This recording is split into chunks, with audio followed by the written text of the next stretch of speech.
Welcome back, everybody, to the Even Your Dynasty show.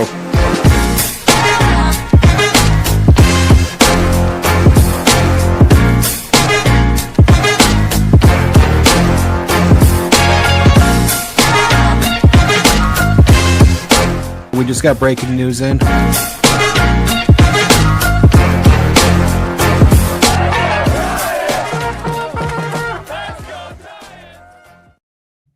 Welcome back, everybody, to the Even Your Dynasty show. We are here with our weekly minor league update. I'm sorry that it came a day later than usual. Hope everybody enjoyed the Robert Hipwell brief little interview. Dan and Ricky caught up with him over the weekend against Stockton. We'll have a couple other names that are going to be getting dropped here in the coming days. We're also going to have our live show tomorrow night, and then I'll probably be announcing a few different lives we're going to be doing next week. I'm going to have a little bit extra time to be able to do a couple more with a couple other channels. So we're going to do some collabs, but getting right to it, we're going to just jump right into Sacramento. The Sacramento River Cats number one prospect, Bryce Eldridge. He went 3 for 25 with a home run and 11 strikeouts last week. Now I've seen some comments. A lot of people kind of going, "Oh my God, we rushed him up. They should have kept him in AA, etc." I don't think we can say anything that definitive yet regarding Bryce. Historically, if you look at what he's done at every level last year, the only level that he is not started slowly at has been high A Eugene. That was the one level where he really kind of hit the ground running. But started off at San Jose last season. Started off slow, was only hitting about 250, 260, tore it up. Gets the promotion to Eugene. He did go, dominate Eugene for over 200 at bats. Gets to AA and AAA. Didn't really dominate down there in his brief appearances last season. Goes to the fall league. Starts off really slowly in the fall league. Ends up on the last 4 or 5 games really blistering the ball. Then they ended up, calling it good. This year he gets to AA, strikes out a bunch, starts off slow. Then he gets going and dominates from there. So he gets to AAA. He's starting slow. I don't think it's time to panic. Let's see what happens. Obviously, I'm recording this. They've already played one game this week. Yesterday, he had a couple hits, a home run, a walk. So it might be a good sign that he's gonna get rolling again. But in the meantime, I'd say let's pump the brakes on the he was rushed, and let's just see what he does here in the next 2 or 3 weeks and see if he starts, getting on the right track. Number 2 prospect, Carson Whisenhunt, 6 innings pitched, 5 earned runs, 5 hits, 3 walks, 5 strikeouts, 84 pitches, 55 for strikes. He's had a couple rough outings in a row. He's still getting pretty deep in games.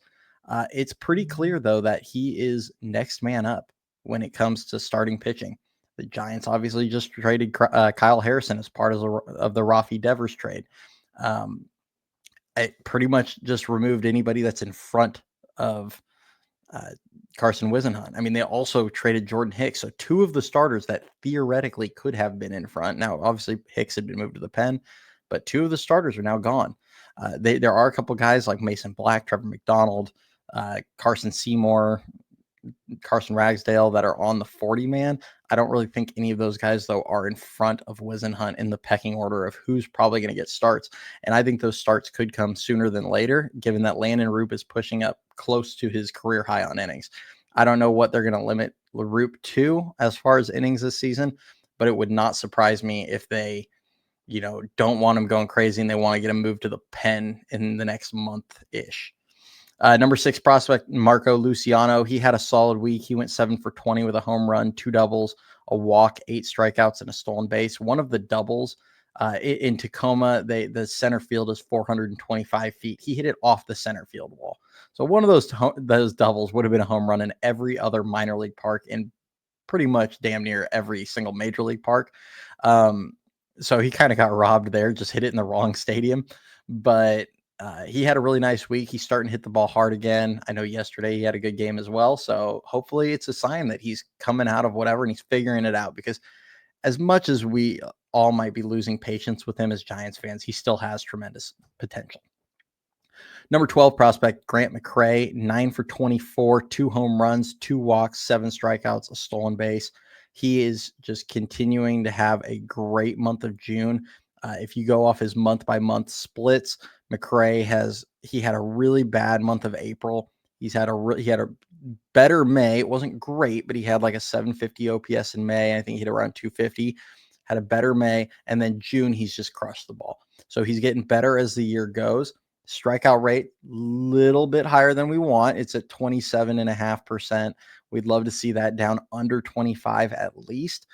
But he's back to having been league average WRC plus on the year. He was hitting 266. He's got about a 760 OPS, so the numbers are recovering. He keeps this up. I mean, in a month or maybe around the trade deadline, the Giants might be looking at him as a very viable option to play significant innings in the outfield, because the defense, he could step right in, I think, right now and be every bit as good as Mike Yastrzemski in right field. It's just, can he, do enough with the bat to justify it? Number 13 prospect, Mason Black. He had a really rough outing. I actually was at this game on Saturday. 4 innings pitched, 5 earned runs, 10 hits, no walks, a strikeout, 83 pitches, 55 for strikes. I was there, and I will be the first to tell everybody the contact off him was loud. He was throwing strikes, so credit there, but Tacoma pretty much just teed off on him. They were not fooled by whatever he was throwing. So number 14 prospect, Trevor McDonald, 7 innings pitched, 2 earned runs, 3 hits, no walks, 3 strikeouts, 91 pitches, 56 for strikes. He's been throwing the ball pretty well. He's a sleeper option, I think, for the pen. He's already on the 40-man. I definitely think he's an option. They could potentially have him start. He's been, his pitch count's obviously ramped up. They could have him start a few games here and there if they need him. Justin Verlander is supposed to come back for his next start, though, so I'm not sure. I still think Wisenhunt's ahead of him on the pecking order, but we'll see. But he's been looking pretty solid. Number 16 prospect, Trent Harris. Now, he threw in 2 games. His first 3 games that he pitched with Sacramento, pretty kind of crazy. It was the hardest I've seen him get hit. All of a sudden, he kind of started struggling with his command with the ABS system, the challenge system in Sacramento. I could see that being part of why he struggled with throwing strikes. It's a little bit tighter zone, perhaps. But he really recovered in his second. So the first outing, only went a third of an inning, gave up 4 earned runs, 2 hits, 2 walks, no strikeouts. So really struggled. And then the second outing on Saturday, 2 innings pitched, no earned runs, 1 hit, no walks, 3 strikeouts. Like I said, I was at the Saturday game. He definitely had a lot of people out off their front foot, a lot of, late on the fastball. He did a really good job mixing pitches. Nobody really felt like was getting a good swing off of him. So really nice to see, because that looked more like the Trent Harris we've been used to seeing the last couple of years. Number 17 prospect, Carson Ragsdale, 4 innings pitched, 2 earned runs, 6 hits, 2 walks, 4 strikeouts, 71 pitches, 46 for strikes. Carson Seymour, the number 18 prospect, went 5 2/3 innings, 2 earned runs, 6 hits, a walk, 9 strikeouts, threw 102 pitches and 70 of them for strikes. So when Seymour's in the zone, he actually is really solid. I like the style in which he pitches. I like that he loves to go with his hard kind of sinker. He has a sinker that he'll throw in the mid 90s, and he'll get it on pitchers or hitters' hands, especially righties. He does cut his fastball a little bit. I like overall his stuff and his mindset, but sometimes when he's not throwing strikes, he really starts to struggle, starts falling behind a lot of hitters. Guys start to, make much better contact. Obviously, that's part of that problem. He's starting to walk a lot of guys. So that's the struggles, but he's been very up and down this year. This was definitely one of his better outings, threw the ball really well. Number 20 prospect, Wade Meckler, 5 for 24, 2 walks, 2 strikeouts, 2 stolen bases. Not obviously his best week, but he can swing it. I was at the game Saturday watching him. They're trying him out at second base, and what I can say about what he looked like at second base, not necessarily the most natural, but I do still think it's better for his hit profile. He did throw one away. There was a ball kind of between him and Bryce Eldridge. Bryce couldn't quite get it, peeled off. Mason Black was covering first. Meckler got it, he kind of almost pumped it once and then threw it, and he missed Mason Black by like 6 feet. It wasn't even close, the throw. So doesn't have the greatest arm. Even watching him just in warmups, just not the same zip on the ball. I mean, that's why he's at second base, but still, it's, he's a work in progress defensively, that's for sure. But that said, he also barreled the ball up uh, like 3 or 4 different times. He was the one guy in that game that seemed to consistently hit the ball hard. So I don't want to be too harsh on him because there were definitely some positives to that, but that's gonna be his path. I think currently right now, I like him as a potential bench player, unless he greatly improves his defense, because his power is pretty lacking. He's got a very nice hit tool, but when you're a no power, poor defensive player, it's kind of hard to justify you being in the lineup every day, unless you're gonna hit, go on 400 watch like a Luis Ariz. Luis Matos, 5 for 21, a double, 2 strikeouts. Not a great week. The swings he took on Saturday were pretty off balance. Didn't make much hard contact. The double he hit was off Logan Gilbert of the Seattle Mariners. So, I mean, that was nice to see, a double off of a, ace caliber starter, but not a lot to write home about the rest of the week. Moving over to Richmond, where just the Giants prospects are really struggling. That team is so bad right now. But number 5 prospect, Joe Whitman, he won player of the month, I think, in the month of May in Double-A. Like, he was the most dominant player in Richmond in that month for pitchers, and he has really struggled this year since then, or in June. 2 1/3, gave up 6 earned runs, 9 hits, 2 walks, 2 strikeouts. Just got lit up. That's, I think, the 3rd or 4th consecutive start where he's given up 5 earned runs or more. He's really struggling lately. He's a guy that if the Giants look to make another bigger move, I don't think any of the rentals are going to cost Carson Whisenhunt. I would err more on the side of someone like Joe Whitman being part of that trade package. If they're, if it's a bigger name, like if you try and go get a Bo Bichette or something like that, or Brandon Lowe from the Rays, if either of those guys become available, I think if you're going to trade someone, it's going to be more someone like Whitman, who has upside, but it's not quite as highly regarded, especially for a rental. Number 10 prospect, Diego Velasquez, 8 for 20, 3 walks, 4 strikeouts, 2 stolen bases. The power is almost completely evaporated for Diego. I don't think he doesn't have an extra base hit in like 3.5 weeks, but he still hits and he still gets on base and he's got some speed. He's a very intriguing player. I mean, you guys all know I'm very high on Diego. I think he's a really solid upside. Well, not necessarily upside, but solid. Going to be a solid professional, especially as a second baseman. He's plus defender at second. Great hit for average. His hit tool as a whole is really solid. Has some speed to steal you 15, 20 bags, but the lack of power probably caps his upside a bit. Number 21 prospect, Sabine Ceballos, went 2 for 17, a walk and 4 strikeouts. Continues to have a pretty rough season so far. Number 26 prospect, Jack Choate, went 4 1/3 innings, 4 earned runs, 5 hits, 2 walks, 6 strikeouts through 86 pitches, 53 of them for strikes. Jairo Pomares, 4 for 13, a double, a walk, 7 strikeouts, and a stolen base. The average is starting to climb back up. The OPS is starting to climb back up. The strikeouts are still too high. I do like that he's stealing a couple bags. Still, overall, his season numbers aren't going to stand out for you, but the last 3 weeks have certainly been much better. And then Adrian Sagasti, 4 for 17, a home run, a double, a walk, and 4 strikeouts. He's actually really been showing off the power. I think he's about at his season total of home runs last season. I'd have to double check that. But overall, like especially the last 3 or 4 weeks, he's been really actually driving the ball quite a bit, quite a few extra base hits. He still doesn't hit for a great average. I still think he's capped as a potential backup, but I'm starting to feel better about his bat, possibly in that kind of backup role sometime in the future. Moving over to Eugene, where we lost a little bit of talent and said goodbye to their first round pick from last year, James Tibbs III. Congrats to him on going to Boston, and he got promoted to Double-A right away by Boston. They assigned him to their Double-A team, which is actually in the same Eastern League as Richmond. So the talent in Eugene just obviously went down a little bit. I'm happy for James Tibbs. You guys all know I liked him as a prospect, but obviously you make that trade for Rafi Devers 10 out of 10 times. So, but number 7 prospect, Bo Davidson, who's now the top ranked prospect in Eugene, 4 for 20, 6 walks, 7 strikeouts, and a stolen base.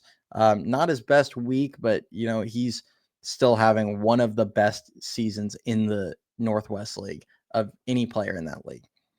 Number 19 prospect, Josh Bostic. He went 5 innings, gave up 5 earned runs, 7 hits, 3 walks, 2 strikeouts through 81 pitches, 51 for strikes. Another explosive arm, bit up and down this season. Charlie Zucconi, 7 for 25, 2 home runs, 3 doubles, a walk, 4 strikeouts. That was probably his best week in about a month and a half. Really like seeing the power show up. He's got a very nice swing. He definitely is driving the ball more. I think he's matched his home run total from last season between San Jose and Eugene combined. He's already matched it this season. He talked in the offseason with us about working with Will Clark, and he's a big guy, start swinging like it a little bit, and he's starting to show it. Now the strikeouts have really started to come back down where they need to be for a player like him, but kind of an underrated prospect. His numbers don't jump out this season. I think he's hitting about 235 with a 720-ish OPS, but they really had dipped down in the last couple of weeks. He's bringing them back up. So I think you're going to be seeing him hitting for a decent average here in about a month, and his numbers will be looking pretty solid. Quinn McDaniel, 3 for 15, a triple, a double, 2 walks, and 5 strikeouts. I've said for a while, it feels like he's just on the cusp of breaking out, and he just hasn't been able to just hit that hot stretch. Really, explosive athlete, big power. I'd like to see it, come together for him. He just hasn't quite this season. Jonah Cox, 6 for 26, 2 triples, 2 walks, 3 strikeouts, and 3 stolen bases. Guy can absolutely fly. I think he's got a future as a pretty solid 4th outfielder if he can kind of put it together, because his speed and defense are great. And I liked seeing the strikeouts get cut way back. That has been what's held him back since being in high A, is the amount of strikeouts. Scott Bandura, 8 for 27, a triple, 2 doubles, 3 walks, 10 strikeouts, 3 stolen bases. As many know, he is a player that I'd really like to see get promoted to Double-A. I think him and Bo Davidson should both get the promotion to Double-A.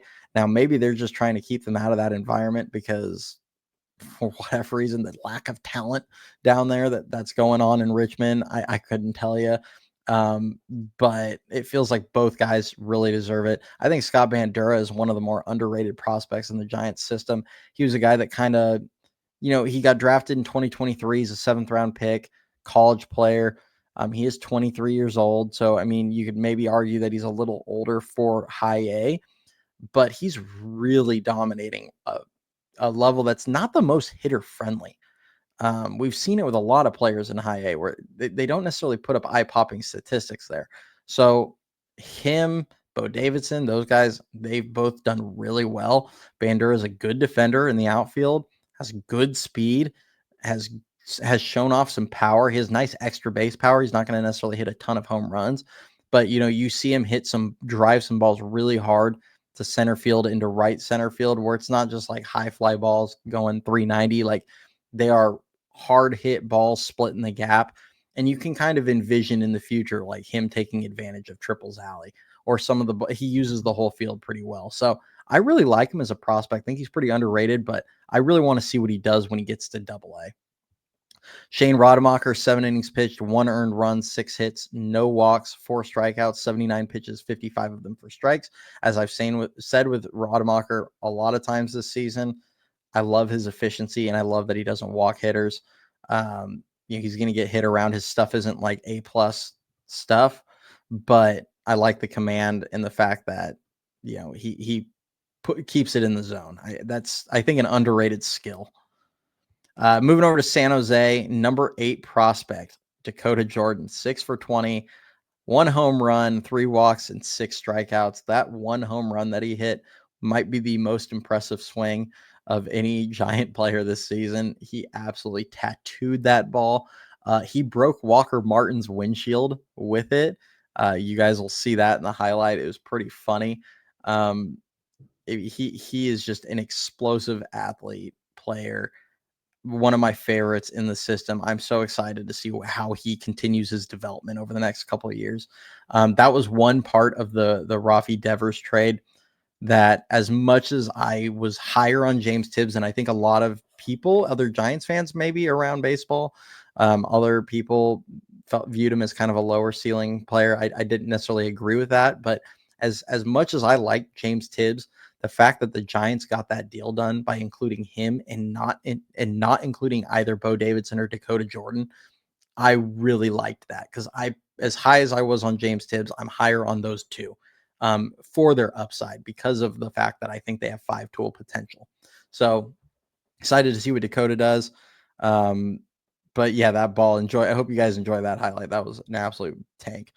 Number 25 prospect, Jacob Bresnahan, 5 innings pitched, no earned runs, 0 hits, 1 walk, 6 strikeouts. He threw 5 no-hit innings. He has been great for his last 7 or so starts, give or take. Really has turned his season around. The command has been so much improved, and he has really good stuff. He throws a high 90s fastball. The off speed is really solid. I like his changeup. He's got some really good potential if he stays around the zone. People, we all need to remember he's only 19 years old. I was a little too harsh on someone that's 19 earlier in the year. Probably, I think sometimes I need to remind myself the age of some of these players. I do better with some than others, but he's been awesome for the last month and a half or so. So great to see out of him. Hopefully he keeps it up.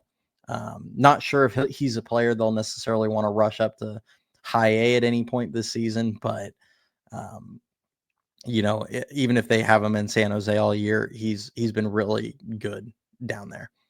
Number 27 prospect, Jeremy Maldonado, 3 innings pitched, no earned runs, 1 hit, 2 walks, 3 strikeouts, only threw 53 pitches, 32 first strikes. They've been kind of limiting his pitch count quite a bit down there. We've been seeing him limited to a lot of 2 or 3 inning outings. It's kind of interesting. He has a very explosive arm, throws like 100 miles an hour. A little bit wild, but I wonder if they're just trying to really slowly build him up. It's interesting to see what their development path was with him is, because they're having him start games, but they're limiting his innings significantly. Number 29 prospect, Carlos Gutierrez. If he went 8 for 18 with double, 3 walks, 3 strikeouts, 2 stolen bases. If you don't know him, it's time to take notice of Carlos Gutierrez. I mean, this is a guy that's hitting like 350 on the season. Not eye-popping power, certainly has enough to hit it over an outfielder's head, though, and he can fly. I mean, he just hits, he gets on base, and he can fly. He's 20 years old in A-ball. They absolutely need to move him up to high A. Start challenging him more, because it is very clear he is not being challenged in San Jose right now. Jacob Christian, he had probably his worst week of the season, 2 for 21, a double, 3 walks, and 5 strikeouts. He's one of the players that caught up with Dan and Ricky over the weekend. So we'll be dropping a little brief interview for him. He discusses kind of some of his goals the rest of the season. So I think you guys will enjoy that. Walker Martin, 4 for 19, a home run, 6 walks, and 8 strikeouts. Ks are a little bit high, as I feel like we've been saying a lot with Walker Martin. He had his strikeout rate just under 30%, which is a big improvement from last season. So I don't want to be too harsh on him, because he has improved quite a bit off of last season. I think we all would agree we'd still like to see that get at least under like 25%. He has so much power and power production, and then he still gets on base a good amount, that I don't think we all need to see it at some elite rate, but we do need to see it come down a little bit. Xander Darby, 5 for 15, a double, a walk, 2 strikeouts, and a stolen base. I think many know he's one of my favorite just pure hitters in San Jose. He's been really good this season. He's another guy that probably towards the tail end of the year, when they bring in the draft picks, you might see him get bumped up. Jeremiah Jenkins, friend of the show, another player that Dan and Ricky caught up with. You guys will hear from him. He returned from his rehab assignment in Arizona, went 2 for 8 with a triple, a double, a walk, and a strikeout. You'll notice some very apparent changes to his swing path, his stance, that you can tell they really put a lot of work in on that. He talks about that in the interview that we gave with him, and he's some pretty impressive power. He was a 14th round pick, and I think him and Xander, I don't think there was any business those two lasting to the 12th and 14th rounds. And it feels like the Giants got some pretty good steals with those two players late in the draft. So he said he still wants to try and get to Eugene this year. We'll see. I wouldn't put it past him. He's very driven. Nice to see, some of what he's bringing. Robert Hipwell, he went 4 for 12, 2 home runs, a double, 2 strikeouts. He has been really good for about a month now. The power showing up, the strikeouts are getting cut back a bit. He's still drawing a bunch of walks. He just gets on base and he hits it hard. His OPS has climbed from, it was down in the, I think, trying to get it over 700 for a while, and he's gotten it all the way up to about 830. So it's really showing up for him. And he's a guy that sneaky might force a promotion to Eugene before too long. He's been pretty well dominating that level. I think after the draft, there's a chance we're going to see a pretty substantial shakeup in the rosters. Richmond really doesn't have a ton of talent right now, and it would not shock me if we see a lot of Eugene move up to Richmond and a lot of San Jose move up to Eugene once they draft, once they go through the draft and the complex league seasons end. Maui Ahuna, 5 for 20, a double, 6 strikeouts. Also had a walk-off single on Sunday night or Sunday afternoon's game. He's another player that, again, I say this with a lot of guys, the strikeouts are the main thing we want to see drop down. He's swinging the bat all right in San Jose. I definitely have some patience, though, for Maui. I know Dan and Ricky, they were watching the game, said he made a lot of great plays defensively at shortstop. I like Maui, especially because he's got, 3 really projectable tools for me. The glove is elite. He's got a solid arm, but the glove is elite. He has a really good speed and he has some solid power, especially for a shortstop.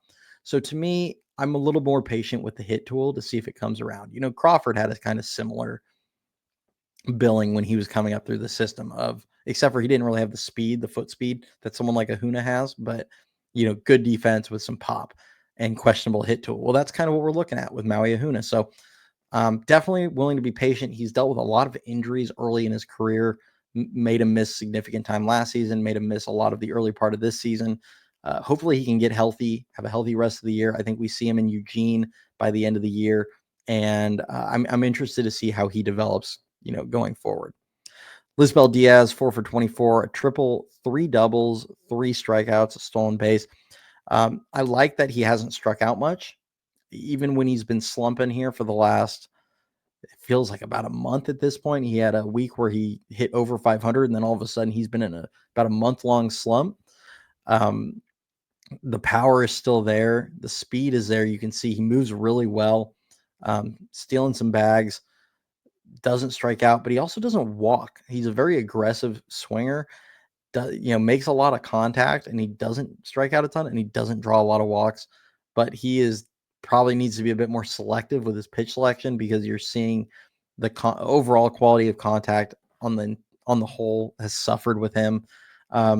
So there's a few guys like Walker Martin that I think maybe are sometimes too patient at the plate, need to be more aggressive early in counts. And then there's a few players like Lisbel Diaz that perhaps they need to be a little less aggressive and try and hunt their pitch a little better. Nico Mazza, he went 4 innings, an earned run, 3 hits, 3 walks, 6 strikeouts, 77 pitches, 47 of them for strikes.